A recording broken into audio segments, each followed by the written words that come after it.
Hello friends, जय माता दी। कैसे हैं आप सब दोस्तों? आप सभी को कार्तिक पूर्णिमा की हार्दिक हार्दिक शुभकामनाएं। कार्तिक माह के शुक्ल पक्ष की पूर्णिमा है और इसके साथ ही कार्तिक पूर्णिमा का स्नान भी पूर्ण हो रहा है और बहुत ही खूबसूरत पूर्णिमा है। कहा जाता है ब्रह्मा, विष्णु, शिव, अंगिरा और आदित्य ने इसे महापुनीत पर प्रमाणित किया है। विष्णु पुराण के अनुसार आज के दिन ही विष्णु भगवान का दोपहर के समय मत्स्य अवतार हुआ था और इस कारण ही इस पूर्णिमा पर अब जो भी उपाय करते हैं, स्नान करते हैं, दान करते हैं, होम करते हैं, हवन करते हैं, कि कोई भी छोटे छोटे टोटके उपाय आदि करते हैं, ये आपको 10 यज्ञों के बराबर फलों की प्राप्ति कराते हैं।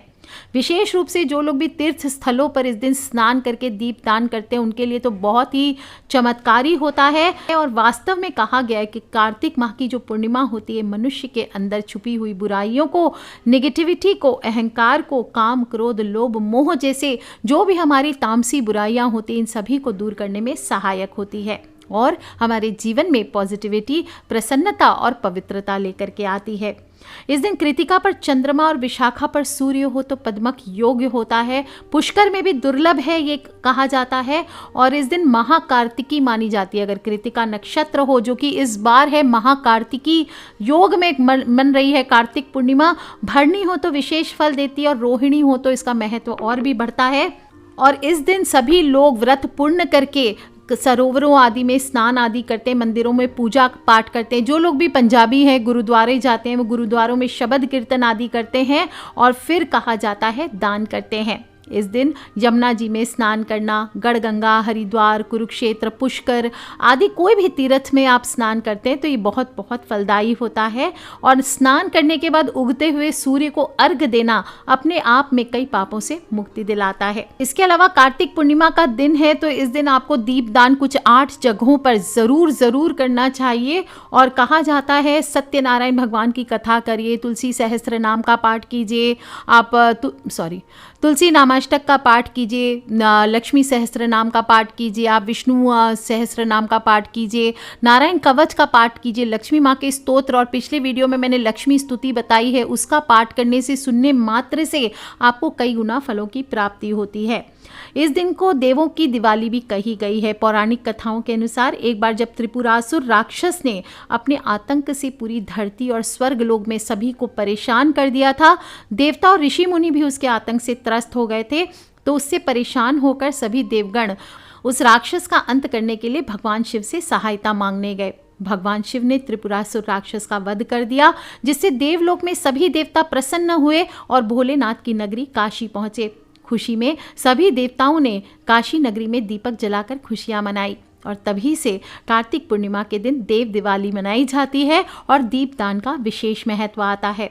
कहते हैं कि इस दिन आज भी गंगा घाट पर देवी देवता स्नान करने आते हैं और इसीलिए वाराणसी का गंगा घाट देव दिवाली के दिन रोशनी से नहाया होता है और चारों ओर दिए जलाकर रोशनी की जाती है। और इस दिन इसीलिए कहा जाता है किसी भी देव स्थान पर, पवित्र नदी में, सरोवर में जाकर आपको दीपदान अवश्य करना चाहिए। देवों की दिवाली है और कृतिकाओं का भी इस दिन पूजन किया जाता है। शिवा, संभूति, प्रीति, संतति, अनुसुईया और क्षमा, ये 6 तपस्विनियां कृतिकाएं मानी गई है और ये स्वामी कार्तिकेय की माता भी मानी गई है। और कार्तिकेय, खड़गी, वरुण, हुताशन और सशुक ये सायंकाल में द्वार के ऊपर सुशोभित होते हैं, इसलिए शाम के समय आपको मुख्य द्वार पर दीपदान करना चाहिए। इस शाम के समय अपने मुख्य द्वार पर धूप दीप करें। नैवेद्य द्वारा इनका विधिवत पूजन करने से आपके अंदर शौर्य हो, बल हो, धैर्य हो आदि गुणों में वृद्धि होती है। साथ ही साथ आपके घर में अनगिनत धन की वृद्धि होती है, धान्य की वृद्धि होती है।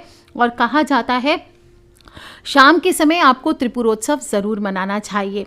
कैसे करना चाहिए? भोलेनाथ का पूजन करें, त्रिपुरारी रूप का उनका ध्यान करें, शिवलिंग पर दूध, दही, घी, शहद, गंगा जल, पंचामृत आदि से शिवलिंग का अभिषेक कीजिए और बोलें कीटा पतंगा मशकाश्च वृक्षे जले स्थले ये विचरंती जीवा दृष्ट्वा प्रदीपम नहीं जन्म भागिनस्ते मुक्त रूपा ही भवती तत्र। इस मंत्र को बोलते हुए आपको दीप दान करना चाहिए। नहीं कुछ बोल सकते हैं तो बोलिए भोलेनाथ की जय, त्रिपुरारी की जय। इस प्रकार से शिव जी का ध्यान करते हुए उनको प्रसन्न होते हैं, आपकी सभी मनोकामनाओं को पूर्ण करते हैं। वहां पर आपको शिवलिंग पर दीपदान करना चाहिए। इस बार जो भी जानना चाहते हैं, कार्तिक पूर्णिमा, बहुत सारा कंफ्यूजन था एक्चुअली कुछ लोगों को। आपको बता दूं कि 19 नवंबर को ही पूर्णिमा मनाई जा रही है और इस दिन पर सर्वार्थ सिद्धि नामक योग भी बन रहा है, वर्धमान योग भी लग रहा है और ये सभी बुरे योग और नक्षत्रों को दूर करता है। इस दिन सभी लोगों को महालक्ष्मी स्तुति का पाठ, मैंने जो लास्ट वीडियो में बताया वो ज़रूर करें या सुने, और स्तुति पढ़कर लक्ष्मी जी को आसानी से प्रसन्न किया जा सकता है। और साथ ही साथ इस दिन साल का सबसे आखिरी चंद्र ग्रहण भी लग रहा है। ये चंद्र ग्रहण यूरोप, अमेरिका, पश्चिमी Africa, Indonesia, Russia, China, Australia और ब्रिटेन में साफ दिखाई देने वाला है। अगर भारत की बात की जाए तो शाम के समय अरुणाचल प्रदेश के कुछ हिस्सों में दिखाई देगा। जो लोग भी मुहूर्त जानना चाहते हैं और ग्रहण का समय बता देती हूँ। कार्तिक पूर्णिमा की तिथि 19 नवंबर रहेगी। पूर्णिमा तिथि का प्रारंभ 18 नवंबर को गुरुवार को दोपहर को 11:55 पर हो चुका है, लेकिन पूर्णिमा तिथि की समाप्ति 19 नवंबर शुक्रवार दोपहर को 2:25 पर होगी और इसीलिए पूर्णिमा तिथि में स्नान दान जो भी करना है वो कल ही होगा।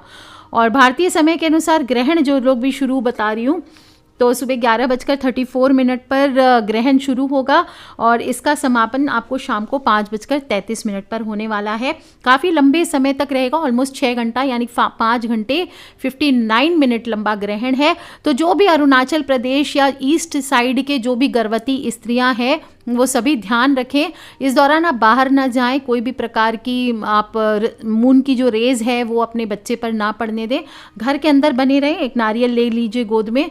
जिस भी विश्व के हिस्से से आप मुझे सुन रहे हैं और आपके वहाँ पे ग्रहण लग रहा है तो 4 घंटे पहले सूतक लग जाएगा, वहाँ पे आप अपने अपने मंदिरों के पट बंद कर दीजिए और सभी खाने पीने की चीज़ों में तुलसी पत्र डाल दें।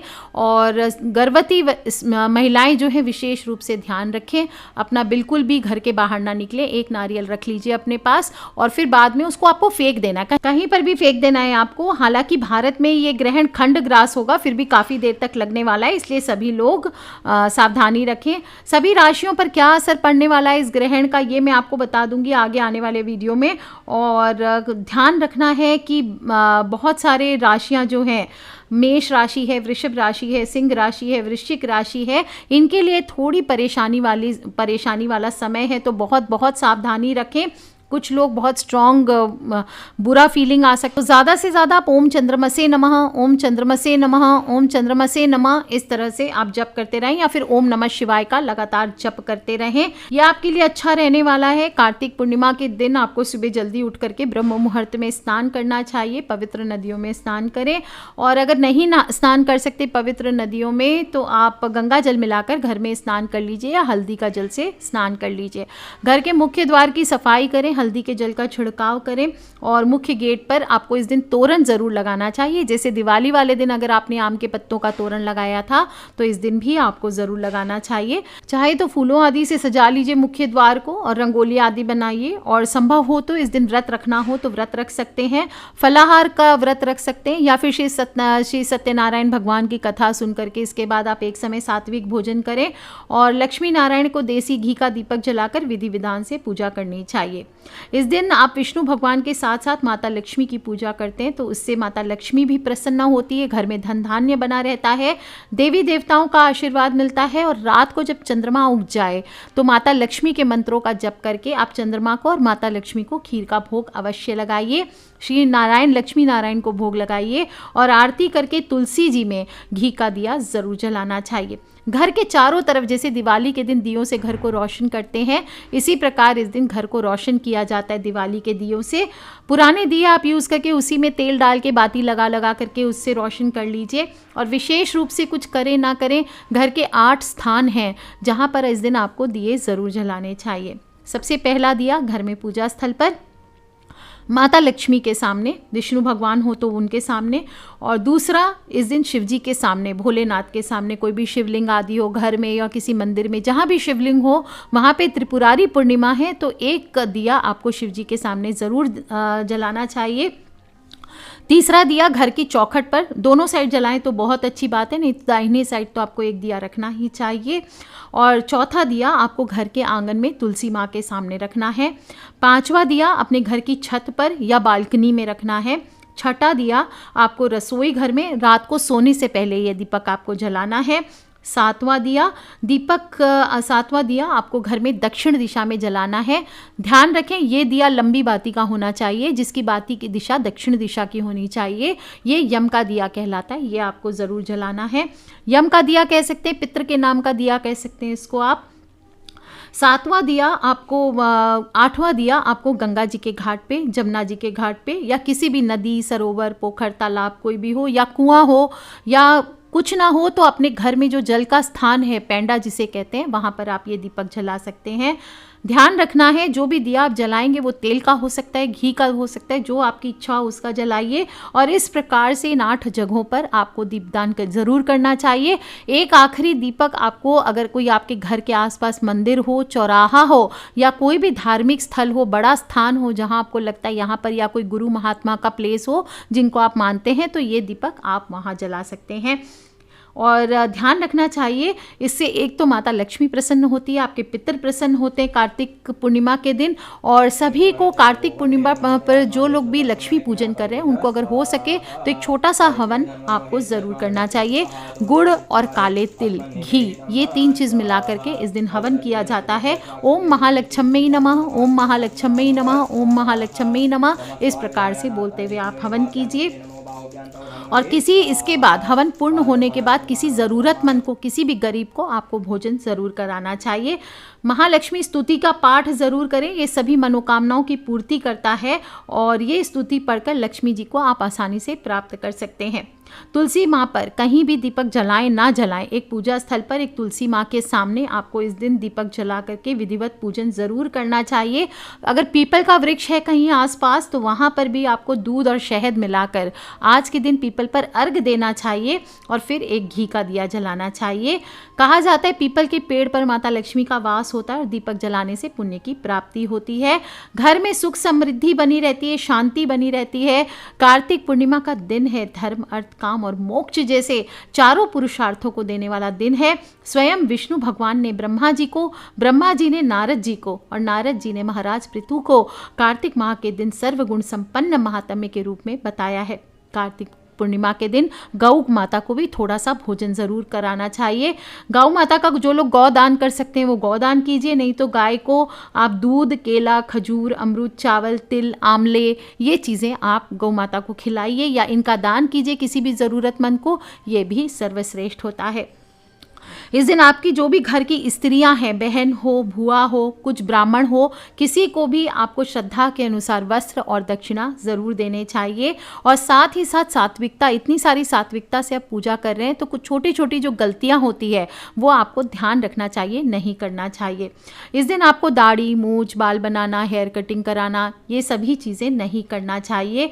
किसी से भी जो भी आप बातचीत करेंगे, किसी की चुगली, बुराई, लड़ाई, झगड़ा, क्रोध आपको नहीं करना चाहिए। चोरी आदि नहीं करनी चाहिए, किसी के साथ वाद विवाद में ना पड़े।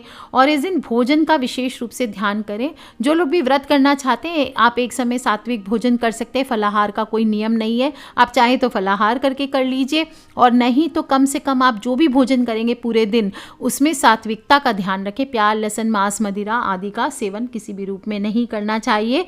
साथ ही साथ उड़द हुआ, मसूर हुआ, करेला हुआ, बैंगन हुआ, हरी सब्जियां हुई, ये इस दिन सेवन नहीं किया जाता। इस दिन किसी भी जानवर की हत्या ना करें, उसे झाड़ू आदि से, गौ आदि आती है घर में भगाने के लिए तो झाड़ू से मार देते हैं, ऐसा आपको नहीं करना चाहिए। कोई भी मांगने वाला आ जाए, देखिए भगवान किस रूप में आपके घर आते हैं आपको नहीं पता। आप इतनी पूजा पाठ कर रहे हैं तो हो सकता है कोई आपको, भगवान आपकी परीक्षा लेने के लिए हो सकता है आ सकते हैं आपके घर के द्वार पर। तो इस दिन किसी का भी, कोई भी लाचार हो, भिखारी हो, कोई मांगने वाला हो आपके द्वार पे आ जाए, कोई मेहमान आ जाए तो उसे भूखा ना जाने दें अपने घर से। साथ ही साथ इस दिन ज़्यादा से ज़्यादा ज़रूरतमंदों की मदद करें, किसी का भी अपमान न करें। और कार्तिक पूर्णिमा के दिन एक बात का और विशेष रूप से ध्यान रखना है, तुलसी के पत्ते आज के दिन नहीं तोड़े जाते हैं। तो तुलसी के पत्ते ना तोड़े, ना ही तुलसी को आप जड़ से इस दिन उखाड़ना चाहिए। तो पौधारोपण आदि भी आज के दिन नहीं किया जाता, इस बात का ध्यान रखें। और पति पत्नी पूर्ण रूप से ब्रह्मचर्य का पालन करते हुए आपको भगवान विष्णु, माता लक्ष्मी, भगवान शिव जी, इनका ध्यान करते हुए दिन को व्यतीत करें। ज़्यादा से ज़्यादा ग्रहण काल रहेगा तो सभी राशियों पर असर पड़ेगा। तो सभी लोगों को त्रिपुरारी पूर्णिमा है तो ज़्यादा से ज़्यादा शिव जी का ध्यान करते हुए जप करें। काल हरोहर, कष्ट हरोहर, दुख हरो, दारिद्र हरो, नमामि शंकर भजामि भोले बाबा, हर हर शंकर आप शरणम। इस प्रकार से ध्यान करिए। जो लोग भी लक्ष्मी माता की उपाय करना चाहते हैं, जय माँ लक्ष्मी, जय माँ लक्ष्मी, जय माँ लक्ष्मी पूरे दिन करते रहिए। और शाम के समय दीपदान जरूर करें। प्रदोष काल में हो सके तो शिवलिंग पूजन जरूर करें। कर लीजिए उपाय दोस्तों, खिलखिलाते रहें, मुस्कुराते रहें। 8 जगहों पर जो दीपदान बताया है मैंने, 8 जगह पर करना है। अगर नहीं कर सके तो ऐसा नहीं कि 2-4 जगह भी किया तो किया आपने, वहम विचार ना करें कि पूरे 8 दीपक हम नहीं जला रहे हैं। और दीपक आप कोई भी यूज़ कर सकते हैं, मिट्टी का दिया, चांदी का दिया, जो आपकी श्रद्धा शक्ति हो उस हिसाब से आप दिया यूज़ करें। और दिए में तेल या घी कोई नियम नहीं है, जो आप चाहे यूज़ कर सकते हैं। सर्वश्रेष्ठ होता है आप तिल का तेल यूज़ कीजिए, नहीं तो सरसों का तेल या फिर घी से आप दिया जला सकते हैं। इस प्रकार से ज़रूर करें दोस्तों। ये दियों की जगमगाहट आपके जीवन में भी आए, आपकी सारी नेगेटिविटी जलकर राख हो जाए, इसी कामना के साथ आज के लिए इतना ही। अपने फ्रेंड्स, फैमिली, मम्मी पापा, भाई बहन, बच्चे सभी लोगों से इसे शेयर ज़रूर करें, क्योंकि दिए जलाकर हम अपने जीवन के अंधकार को भी दूर करना चाहते हैं। तो सभी लोग करें दोस्तों, कुछ करें ना करें, दीपक जरूर जलाएं, दीपदान जरूर करें, खिलखिलाते रहें, मुस्कुराते रहें। सब्सक्राइब करके रखें ताकि आने वाले वीडियो से आप और मैं कनेक्टेड रहें। और कार्तिक पूर्णिमा को लेकर किसी भी प्रकार के प्रश्न हो तो प्लीज़ मुझे वीडियो के नीचे लिख के ज़रूर पूछ लें। एक और बात, बहुत सारे प्रश्न हैं कि चंद्रमा को अर्घ कब देना है, खीर रख सकते हैं या नहीं रख सकते। तो बिल्कुल आज की रात आप ज़रूर करें ये उपाय। और आज की रात ही आपको करना है, इसमें कोई टेंशन नहीं लेना है, क्योंकि शुद्ध चंद्रमा एक तो ग्रहण के बाद का चंद्रमा रहेगा, इसलिए सर्वश्रेष्ठ आज की रात ही है चंद्रमा को भोग देने के लिए, अर्घ देने के लिए। तो कर लीजिए उपाय दोस्तों, खिलखिलाते रहे, मुस्कुराते रहे। Take care friends, love you all, जय माता दी, बम बम भोलेनाथ की।